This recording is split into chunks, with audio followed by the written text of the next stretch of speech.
ABS-CBN, inistapa ako niyan. ABS-CBN accepted my money kasi nung the later part of the campaign, doon pa ako nagkaroon ng pera, yung nag-hit ako ng, wala bang nagbibigay sa akin, wala akong pambayad. So when I got the money sa mga well-meaning supporters, nagbili ako ng airtime para naman masali yung pangalan ko sa, hindi lumabas, I paid. There's not even an offer of you, ABS, to return my money. No, do you know what is the crime? I'll tell you, it's very simple. Estafa.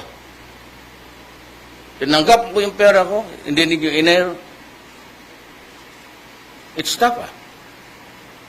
And I remember one time, may nunsyo na bata, pinasayaw ng nanay, yung bata hirap na hirap.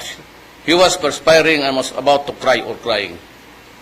Did you put to task the incident? Sino ang pinagbinantangan ninyo? Ang i-demander ninyo? Yung nanay. Utang inang ABS-CBN, nung palabas ng objectionable na child abuse,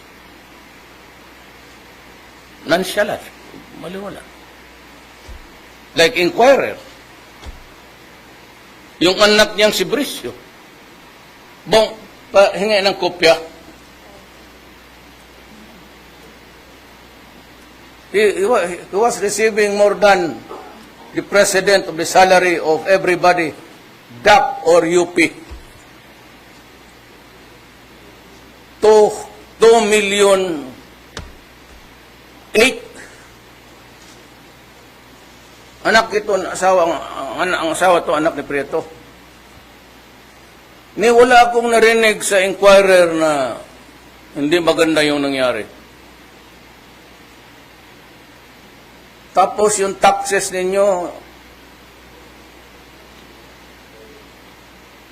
nilakad ni Inares, it ended up, wala kayong binayad.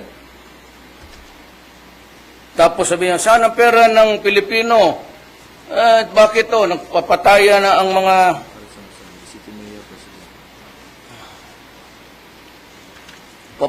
ng mga kadamay, pati sundalo, kasi nag-agawa ng ano. Tama ang left. Somehow itong left nakakatama minsan. There's no need to increase the tax laws. All we have to do is to collect. Laro pa akong sabihin, pero wag muna ngayon.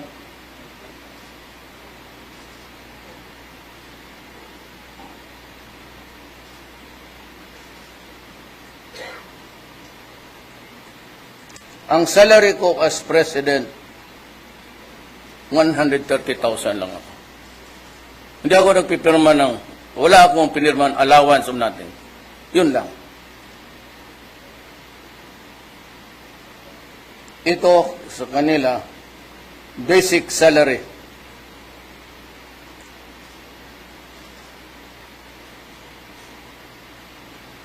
Kayo na lang magbasa, mapaiyak kayo.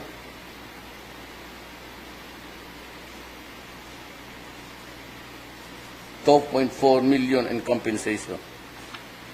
According to the Commission on Audit, the Film Council Chairman Bricio Santos, the son-in-law of Inquirer, in 2013 received $2.4 million in compensation, while his executive directors, Teodoro Granados and Jose Miguel de la Rosa, were paid 1.8 and 1.7, respectively.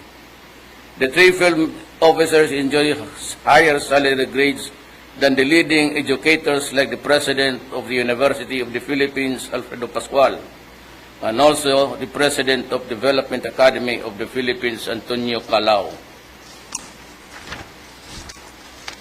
Inyo ito, bigyan niyo sa Inquirer. With all the journalistic hypocrisy, all of you.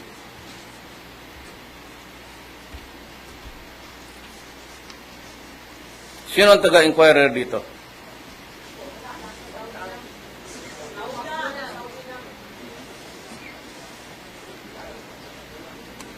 Si Inquirer ka man noon, bigay mo ito. Sino ba inquirer nun? Oh, so, ikaw, anong question mo? Going back po to, I'm gonna just press on my topic earlier, sir. So contrary to what the U.S. Embassy is saying, sir, for you, you're saying that there's nothing to worry about Yes. for travelers. Okay. In relation still, last ko na to, sir, on terrorism. Why should I be worried about the embassy? I should be worrying about my country, not the embassy. Sir, last week, a Syrian couple was arrested in Taguig. I don't know if you've been briefed about it.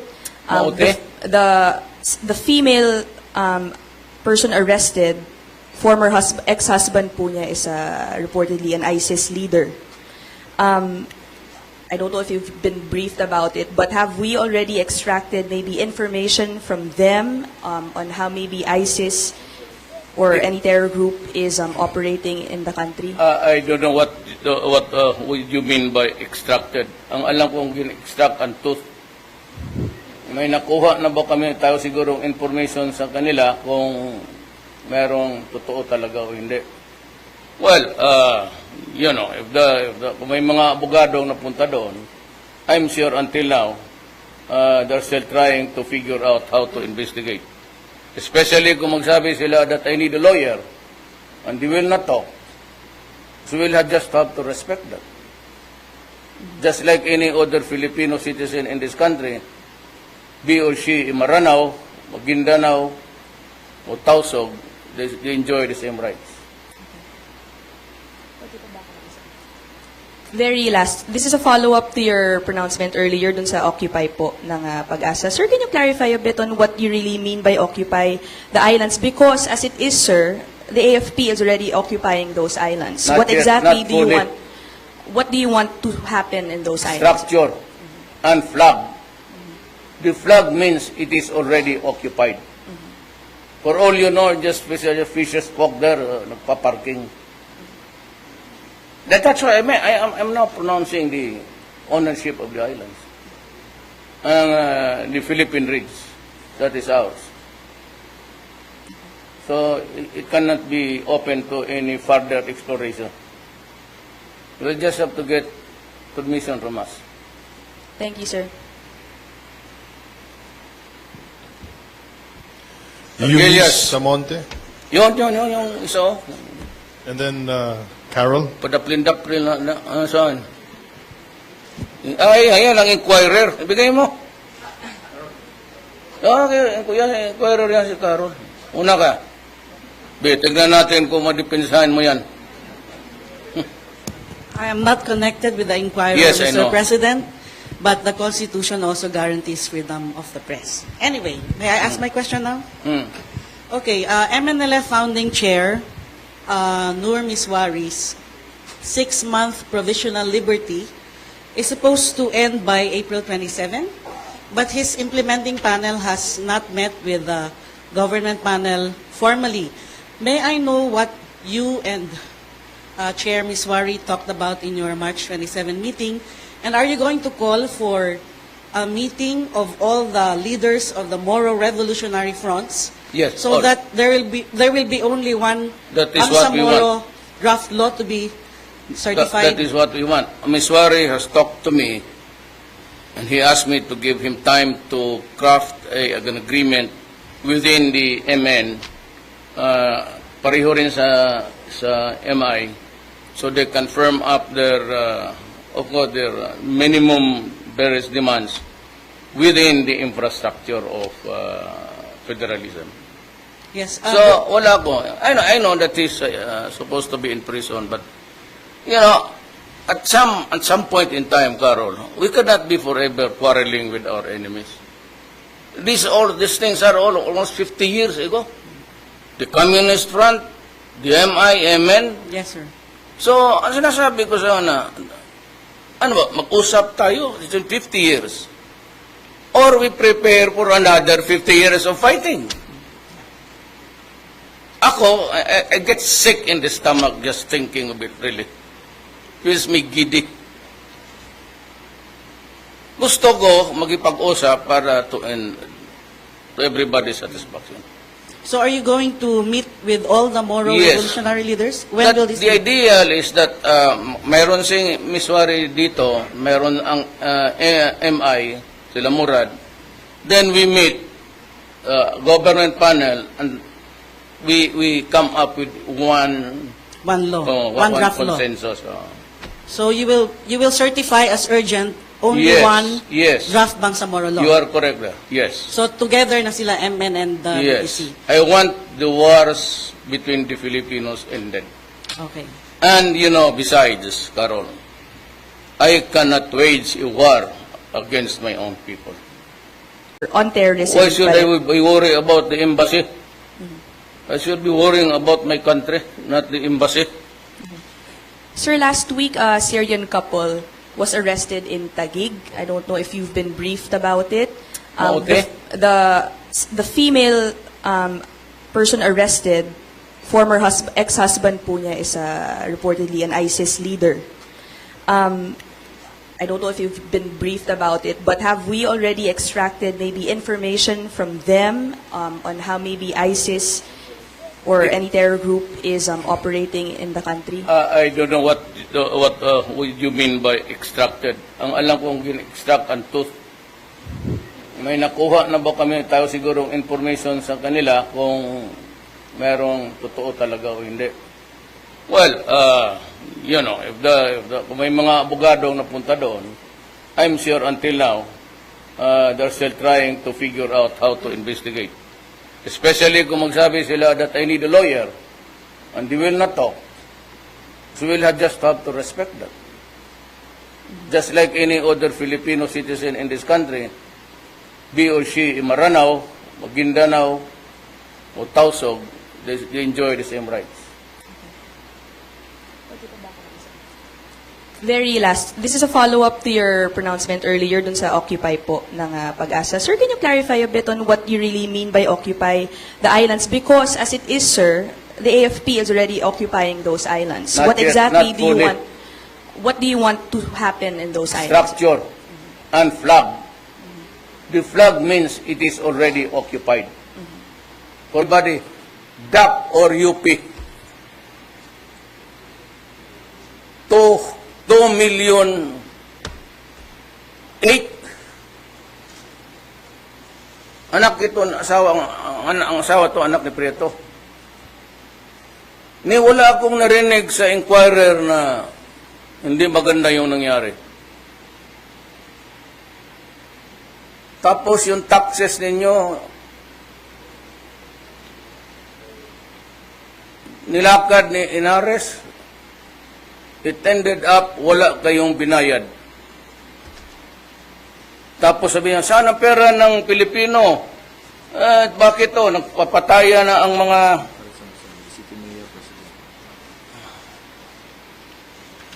Papataya na mga kadamay, pati sundalo, kasi nag-agawa ng ano. Tama ang left. Somehow itong left nakakatama minsan.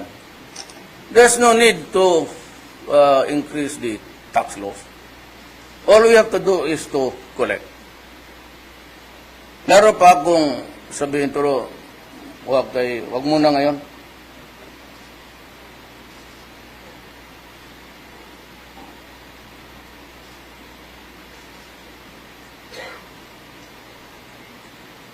Ang salary ko as president, 130,000 lang ako.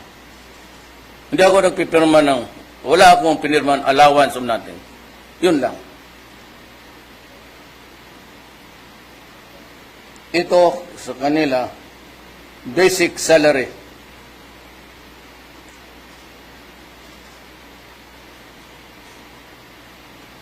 Kayo na lang magbasa, mapaiyak kayo.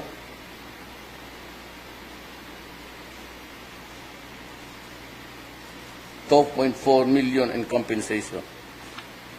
According to the Commission on Audit, the Film Council Chairman Bricio Santos, the son-in-law of Inquirer, in 2013 received $2.4 million in compensation, while his executive directors, Teodoro Granados and Jose Miguel de la Rosa, were paid 1.8 and 1.7, respectively. The three film officers enjoy higher salary grades than the leading educators like the President of the University of the Philippines, Alfredo Pascual, and also the President of Development Academy of the Philippines, Antonio Calao. Tingnan ito, bigyan niyo sa inquirer. With all the journalistic hypocrisy, all of you.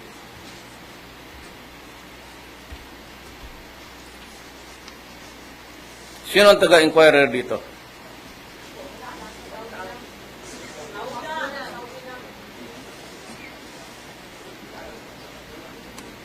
Si inquirer ka man noon, bigay mo ito.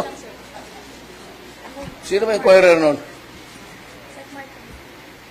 So, ikaw, anong question mo? Going back po to, I'm gonna just press on my topic earlier, sir. So contrary to what the U.S. Embassy is saying, sir, for you, you're saying that there's nothing to worry about Yes. for travelers. Okay. In relation still, last ko na to, sir. For all you know, just fishes spoke there, nagpa-parking. That's why I'm now pronouncing the ownership of the islands. The Philippine Reeds, that is ours. So it cannot be open to any further exploration. We'll just have to get permission from us. Thank you, sir. Luis Samonte, Yung isa, oh. and then Carol. Padaplin-daplin saan? Ay, ayan, ang inquirer. Ibigay mo. Okay, kuya, inquirer yan si Carol. Una ka. Tignan natin kung madipensahan mo yan. I am not connected with the inquiry, Yes, I Mr. know. President, but the Constitution also guarantees freedom of the press. Anyway, may I ask my question now? Okay, MNLF founding chair, Nur Miswari's 6-month provisional liberty is supposed to end by April 27, but his implementing panel has not met with the government panel formally. May I know what you and Chair Miswari talked about in your March 27 meeting, and are you going to call for a meeting of all the leaders of the Moro Revolutionary Fronts? Yes, So all. that there will be only one That is what we Moro draft law to be certified. That is what we want. Miswari has talked to me, and he asked me to give him time to craft an agreement within the MN. Pareho rin sa ABS-CBN, inistapa ako niyan.